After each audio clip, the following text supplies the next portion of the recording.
Munsters by Rob Zombie, I didn't like it. You know what? The movie by Rob Zombie, it's half and half. Either people did not like it or people did enjoy it. I am one of those people that were in the middle. I watched it, but I fell asleep. I fell asleep watching it. It wasn't horrible. Personally, I did not like Sherry Moon Zombie's performance of Lily Munster. However, Jeff Daniel Phillips, he did amazing as Herman Munster. Grandpa, oh my God, Grandpa was great.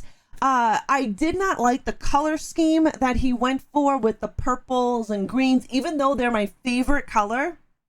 I just couldn't wrap my head around the purple and greens throughout the entire film. I would really love to see a black and white release version with a laugh track, very similar to what it used to be on the TV show. If you guys remember watching the TV show, they had a laugh track. It was black and white. I would like to see this come out in black and white with the laugh track. I think that would be really cool to see it. I didn't really care for Wolfman. Not my cup of tea.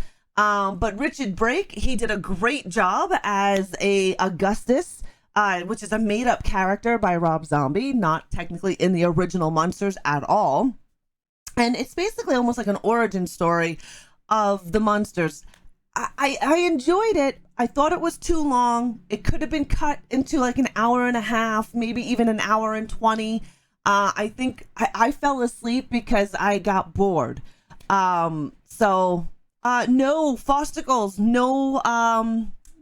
From my understanding, I don't know. I haven't played it since, but supposedly with the new update, no more public test beta. However, we're going to check that out in like a few minutes, and I'll let you know for sure.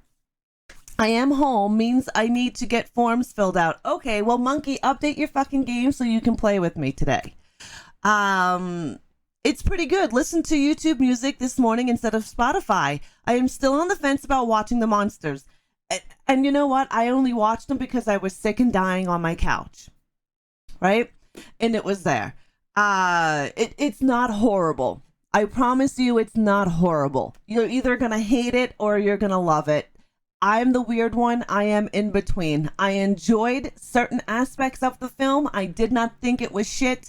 I did go in with zero expectations. Zero expectations. I actually went in thinking that this thing was going to suck major moose nuts. Not going to lie.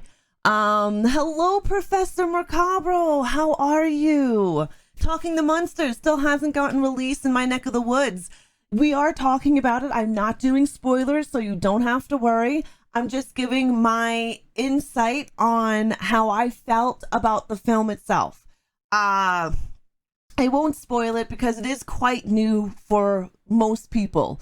And I only got to see it because of a VPN. If I didn't have this VPN, I would not have gotten to see it when I was sick. However, like I said, it's not horrible. It's decent. If you go in with no expectations, it's, you're going to enjoy it. It's fun. It is a fun film. I didn't care about the colors. Personally, I would have loved to see black and white. So maybe once they can do a release with a laugh track in black and white, I think would be so much better. I did not care for Sherry Moon Zombie's performance of Lily Munster. She looked too spastic to me. However, that is just my opinion and my opinion alone. See it? Sure, go for it. It's not horrible. You're not spending movie theater prices on it, right? It's free. So what do you got to lose? An hour and 40 minutes of your time? If you're like me, you'll end up falling asleep through it. Happy New Year. Hello, Bobby. How are you? They messed up Hellraiser, giving Pinhead a different voice and changing.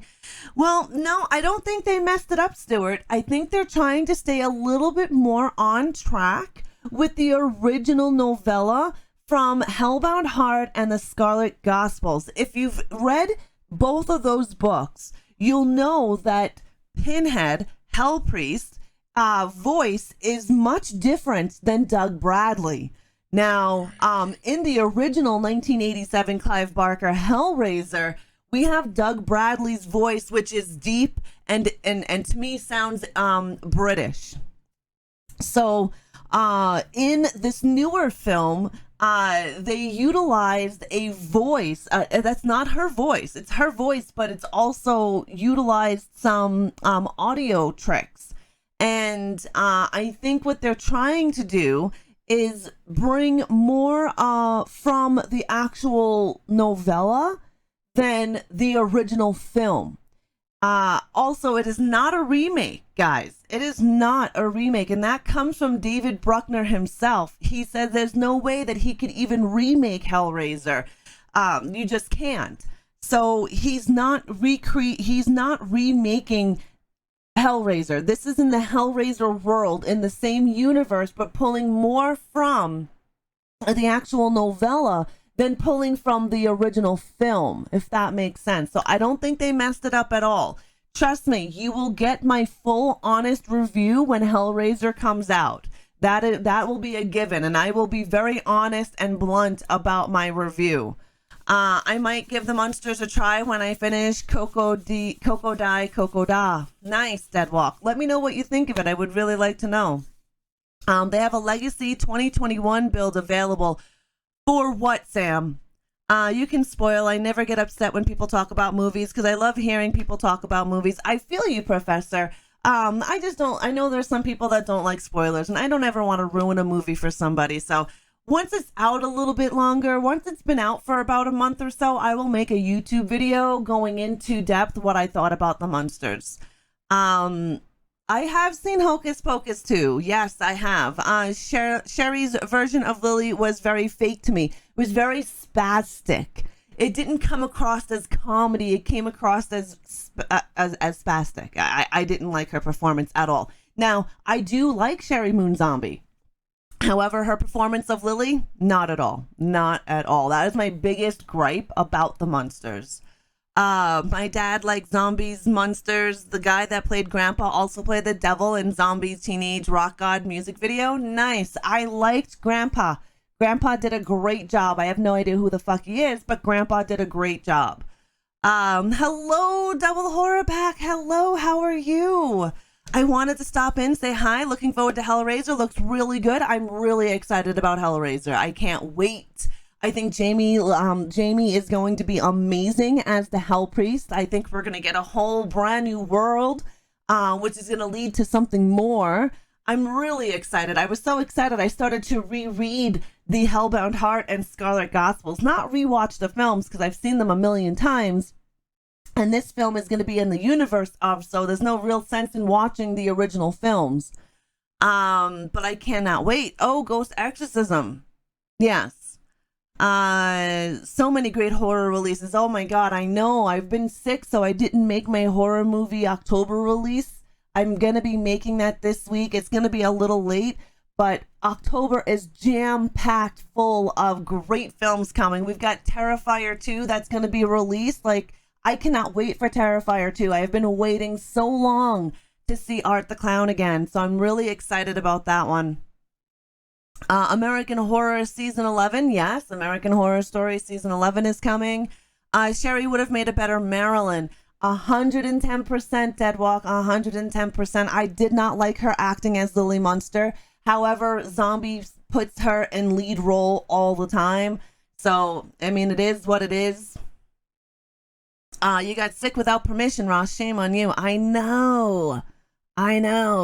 And I'm still not 100%. This flu viral thing that I have is fucking wicked. It is not good. I have seen Hocus Pocus. I did enjoy it. I did. It did not give me the same nostalgia feeling as it did originally, Hocus Pocus. But again, I'm also in a different era now.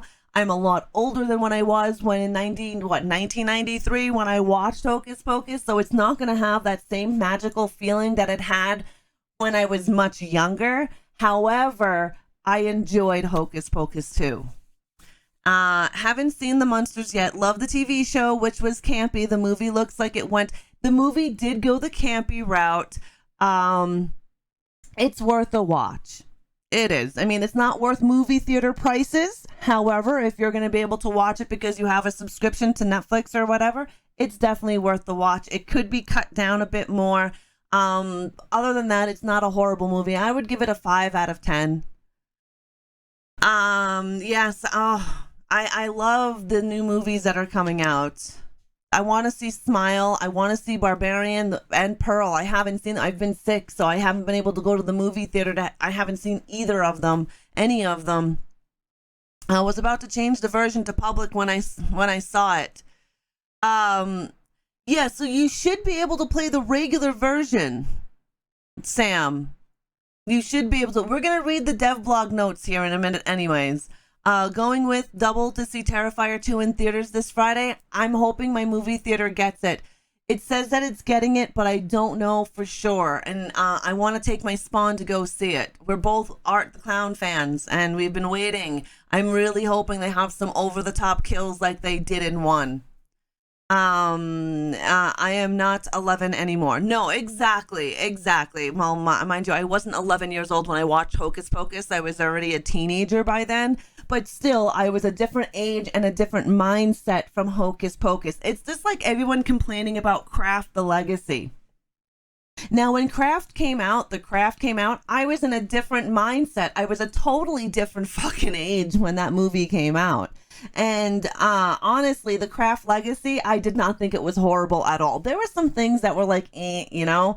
However, it wasn't a horrible film. And if you were trying to get back that nostalgic feeling that you did when the original Craft came out, you're in a totally different frame of mind. You're a totally different age. Your mind is completely different. So, and life is completely different than when it was when the original Craft came out. So I know the Craft Legacy got shitted upon, but I think it was for one of the biggest reasons is people cannot differentiate the timeline. You know, back then when the original Craft came out in the 90s, we were a different society, different age, different frame of mind. So people have to remember when these films come out 30 years later, we are 30 fucking years later. Totally different society, totally different era. And now you are an adult and have been an adult for the last probably 20 to 25 years since it originally came out. So I think a lot of people don't take that into effect when they do a review on a film, especially a film that comes out how many decades later. I'm trying to turn 21 again. I only want to be 32. I don't want to be in my 20s. You saw Pearl and Barbarian and Jeepers Creepers 4. How did you like them? I really want to see them. I haven't had the chance to see them yet. My friend's daughter likes the original Craft over the remake. It's not really a remake, right? The Craft Legacy is the legacy. It's not Craft remake. It is totally separate film. It's just like a sequel to it. And it's not horrible. Yeah, very hard to get that original nostalgia back with a remake or a sequel. You'll have to take the new film for what it is during the specific time. It's so true. Exactly, Mika. Exactly. You can't sit there with a 16-year-old mind when you're 45 years old. Not gonna happen. And I think a lot of people don't take that into account. They just see that their original is not the same. You can never beat the original Craft, plain and simple. You're just not going to be able to. That is not possible. It's like David Bruckner said with Hellraiser, it is impossible to remake Hellraiser, and it is. You are not going to remake Hellraiser and it's going to come out good. Plain and simple. There are very, very few remakes that actually come out really good. Very, very few. So you're better off rebooting or reimagining or creating something totally original, which we see people are craving original horror with the movie Smile. Now, Smile made a shit ton of money on its weekend out. People are craving original horror. Don't get me wrong. I like my remakes. I like my reboots. I like my reimaginings. But I have been craving original horror. And hence why I love international horror, because for 99.9% of the time, it's fucking original. I've never seen it before, or I've never seen it done. So my big thing is independent horror is amazing. But I'm loving seeing big movie releases for films that are original. Malignant. That was another great film. James Wan. I know people shit all over that one too, but whatever. Pearl wasn't great. You're the first person I heard say that, actually. And Barbarian was bloody as heck. Justin Long was in it. Nice. I'm really excited to see both of them. I want to see Barbarian and I want to see Pearl. I heard Jeepers Creepers Reborn, which is number 4 in the franchise, wasn't as good as people were thinking it was going to be. I wonder when Terrifier 2 will hit streaming services. I don't care much for theaters. I'm 100% with you there, Deadwalk. However, there are specific movies I do like seeing on the big screen. Don't get me wrong. I like being on my couch, having my own friggin' popcorn and my own candies that that didn't cost me $30 to eat. But I do have to see some of these films on the big screen. Halloween, I'll wait till the fucking streaming services and get it on my VPN. I have no interest in the new universe of Halloween. Loving the original horror. We have been getting like Pearl, Smile, Barbarian. I know, right? I love seeing new stories. Malignant was a great ride. It Follows was another favorite. Yes, It Follows was a fun film. Definitely different. It was a ghost STD, you know what I mean? I enjoyed that film. I had fun with It Follows. And yeah, you got Ty West. Ty West is coming out. We had X. And not even before Pearl was in theaters, we're getting Maxine. So Ty West is an up-and-coming master of horror in my eyes, and I can't wait to see his new films. Smile had pretty creative advertisement. They had people at baseball games standing and just smiling. Sometimes you need that kind of guerrilla marketing. Blair Witch. Okay, everybody knows Blair Witch. I disliked the film. I thought the film was meh.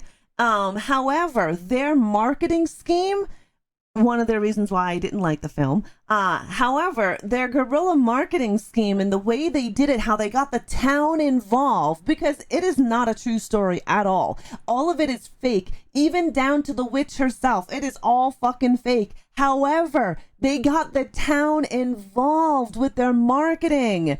So, I mean, I thought that was brilliant. Brilliant marketing. They made a Facebook page, they made a wiki page, they got the town behind it, they made flyers. They created this urban legend that never existed before for their marketing for their film Blair Witch. Blew my mind when I found out about it. Also, one of the reasons why I did not like the film, because I felt lied to, because I thought it was a real story. You know what I mean? With what they did with Smile, amazing with the marketing. Doing more of that brings more attention and people into that. People want to see that. I think that's really awesome. Foreign horror is different in all the right ways. Exactly, Deadwalk. I have still not seen Kills. It's not bad. Kills is better than 2018. It is. Yeah, the marketing scheme is amazing. I think it's great. Ty West is one of my favorite directors. Love everything he has done. Him and Flanagan are up there with their storytelling. I will have to agree with you there, Mika. I agree 100%. Sometimes some of Flanagan's stuff is a little slow burn for me, or a little too drawn out. However, he's not disappointing by any means. Hello, Petrobul. How are you? In a lot of pain today, so not sure if I'm up for playing. No worries, monkey. Hopefully that pain goes away. Sam, The Innkeepers is a fave of mine. Needs more love. Great ghost story. Yes, there's a lot of films that don't get a lot of love, including the movie May. I don't know if you guys have seen May, but May is on one of my lists for Halloween, my 31 Days of Halloween, and is on my list. May is a great underrated film. I would highly suggest checking May out. I'm doing pretty good, Petrobul. I feel better than I did yesterday. Little less stuffy. So that's really good. So yeah. Oh, so underrated, Mika. So underrated. Blair Witch 3 was about aliens. See, I haven't seen the rest of Blair Witch because I didn't like the first one, you know. May on Amazon Prime. May just came to Shudder as well. I don't know if it's Shudder here in Canada, but from my understanding, I believe it's Shudder in the States. However, May is really good. Another one that's on the same realm as May is Patchwork. I highly, highly recommend 2015 Patchwork. If you enjoy Frankenstein monster type of films like ReAnimateHer from 1985, Patchwork from 2015 really pays homage to ReAnimateHer, like down The whole film is basically homage to ReAnimateHer from 1985. I would definitely Patchwork. It is so fucking good. So good. Highly underrated. Definitely go and watch it. Hello, Zach. How are you? But definitely, Patchwork. There was a 3. What do you mean a 3? Oh, you talking about Blair Witch Monkey? Yeah, there's a couple of Blair Witches. I'm not big on the Blair Witch. I'm not a huge found footage person. However, I do like some found footage, like the Poughkeepsie tapes. I thought they were great. I liked VHS. I like Rec. Those are pretty good. Stop watching Blair Witch after the second release. You're doing good, Zach. I'm glad to hear that. How is the kitty doing? How is Shadow? And how is your mom doing? Everybody doing pretty good? But yeah, no, I love chatting movies. The Rec franchise is awesome. Rec is a great film, definitely. The remake of Rec, or whatever you want to call it, it's called Quarantine, wasn't horrible. However, I still prefer Rec over Quarantine. But they're not bad films, not at all. I'm thinking about doing an evening stream here on YouTube where we discuss movies, where we just discuss movies. I'll pick like several movies we'll talk about, and that will be the topic that we discuss. I have been thinking heavily on that, just because I have been applying for a regular job, part-time or even full-time. With inflation and the way our economy here is in Canada, I've had to look for other options when it comes to employment. So I have been thinking about my content and my health on top of that, but thinking about my content and where I want to be as a content creator. So there's going to be some changes coming over the next few months, I think, especially with Twitch, because I want to create more content than just play video games. And I have been really thinking about that the last several months on things, about creating more content, but not as much gaming content as I currently create. And for those of you that don't know, if you weren't in my stream yesterday, I did cut down my Twitch stream to 3 days a week, Monday, Wednesday, and Friday, until I am 100%. I don't want to relapse with this virus that I have. I want to make sure that I'm 100% better before I start going balls to the wall. Hence why my content on the other platforms like Instagram and TikTok haven't been pumping out as much, because I'm still trying to watch my health, which is very important to me, because if I don't have health, I can't create content. And if I can't create content, then I can't hang out with you guys because I'm dying on my couch, right? Quarantine 1 was good. Quarantine 2 was a completely different story. Yep. There's another movie that me and Joy Toy watched in Discord. I gotta think about it. It was a really cool take on zombie film. Yeah, I would say to pace yourself and get back to 100% self-care is so important. 100%, Mika, 100%. It really is. I was still sick last week when I did a live stream, and I shouldn't have. I did it because I missed everybody, and I do love streaming. I love hanging out with everybody on Twitch when I stream during the day. However, I think I pushed myself back a day by doing exactly that. So, no, Faust, not zombie ass.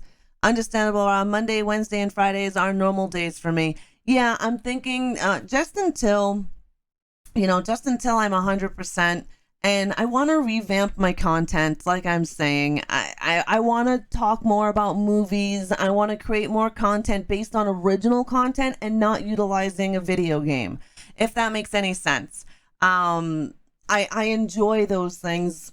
I enjoy them more, I feel, than video gaming, because I get to sit and chat with you and see the conversations, and instead of just gaming and missing a big chunk of conversation. When I game, I miss chunks of conversation, which pisses me off sometimes, because I'll be watching my VOD and I'll be like, well, son of a bitch, I didn't know we were talking about that. And it's because I was busy and focusing in on whatever I was doing in the video game.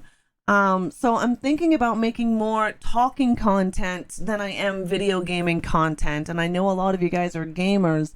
However, I just feel that I miss out on so much good convo when I play video games and stream. I'm sorry, Stuart, that you have a headache. That sucks. Definitely sucks. We are going to get into Ghost Exorcism Inc. I'm going to play some ghost hunting. However, we're going to talk about the newest update that came out. It was September 23rd, and it's now the Die Reawakening. So DIE Reawakening. Now, this is a completely brand new game. You see me play the public test beta, which was Amazeballs. However, this brand new update, it's fixed quite a bit of things and a little bit of bugs and added more stuff to it. So if you have the game Ghost Exorcism Inc., and I'm going to read you some important information here. Would love the new content, love dialogues that you have when you talk movies. Thank you, Mika. And I want to be able to do more with friends, like having friends come on and sit down and actually chit chat about horror, whether it's live or recorded. I think talking movies with friends is always a good time, and you get different perspectives, different viewpoints on things, and I think it's a great thing, and I want to bring more of that in. So I'm thinking as the fall hits us that I'll be doing some more evening streams here on YouTube, you know, balancing out my daytime streams.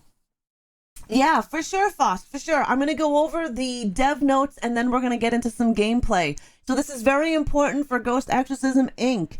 If you have played after February 20th, 2022, whether you played the beta, the test, this reinstallation will not destroy your save files. However, if the last time you played was before February 20th, 2022, there is a high risk that your save file will be reset by reinstalling the game. There are steps that you're going to have to do to uninstall the game and reinstall the game. This is very important because it's a brand new game, guys. It's just a brand new game. I have done this previously, so there is full-on instructions on how to do that in the Discord under the Ghost Exorcism channel, as well as right here. I'm throwing the link. I will also put this link down in the description for later on usage if you're watching this as a VOD. Hello, Captain Soya. How are you? What do you think of the new Texas Chainsaw Massacre hands-on gameplay video? I'm excited for it, Captain Soya. I'm excited for the TCM game. You know, I'm going to hold back my reservations, but overall, I'm excited. I can't wait to see. A little part of me kind of thinks that the killers are going to be kind of weak. I don't know if anybody else got that from watching the gameplay footage, but to me, they almost feel a little weak, which would make sense, though, because they are human, right? The Sawyer family is definitely a human family, even though I tend to think Bubba is inhuman. However, there is no storyline that shows that he is supernatural in any way, shape, or form. Technically, Bubba should have died in 1974 from the first film. I know it's a video game, but I do feel that the characters, the killers, may be a little weak. I won't know until I actually get to play the game myself, so I'm going to hold on to that judgment until I actually get to play the game. Have Pixie and Serial on and discuss the Jason is a Deadite convo. Serial will get punched in the fucking throat. Deadwalk. And he knows this. He does not say that in front of me. But Bubba has that D-da-D strength, right? Bloodstone 5 is coming out. Oh, nice, Stuart. I will punch Serial in the throat. I've got no qualms doing that. I get violent when it comes to my boy Jason. He is not a fucking Deadite. Not at all. There is nowhere in the storyline until they decide that they can make money does he become a fucking Deadite. Oh my lord, I just want to kick somebody in the dick for that. I'm so bad at video games. I love watching you all play and learning about the games. It's amazing what they do with technology and story development. Always playing my old systems. I love games. I fucking love video games. We've come such a long way from the Atari 2600 and the ColecoVision. But it's always fun. Anyone going to Terrifier 2 this weekend? I'm hoping I go, Captain Sawyer. I have to make sure that I'm doing okay, and then hopefully my movie theater actually has it. I live in a very small city in Canada, which sucks asshole because it's not a big city like Calgary or Edmonton. I live in a little podunk town. And, well, we don't get a lot of movies here. I live in the Bible Belt, so. Long live Pong, right? Hello, Macabre. How are you? Good afternoon. Guys, if you haven't already done so, please make sure you like the video. When you guys like and comment and share, it helps feed the algorithm with how pushes my content out to more people, because we know YouTube is a hungry algorithm. So if you haven't already liked the video here today and you haven't already liked this live, please do so. Yeah, I'm playing my Atari, Nintendo, Super Nintendo, OG PlayStation. Right on, Mika, right on. What are some of your favorite OG games? Sunk so many hours into Frogger. I fucking love Frogger and Asteroids, Deadwalk. Definitely two great games. I love the game Gallagher. Loved Gallagher. And Space Invaders. Those are my two favorite OG games of all time. They are my favorites. And if I can buy them,